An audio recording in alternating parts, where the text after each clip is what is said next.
This is Tecno Camon 18 Premiere, and today I will show how you can scan a document into a PDF file on this device. So first step that you need to take is to find and launch the Google Drive app, or if you do not have it, just install it from the Google Play Store. Then tap at this plus icon that you should have at the bottom right corner of your display, choose the scan option from the menu, allow Google Drive app to have the camera access, and then once the camera launches, take a photo of your respective document.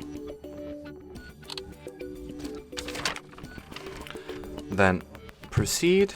The next step allows you to edit your scan. Over here you can rotate it, you can change its color scheme, or I'll just call it color scheme for now.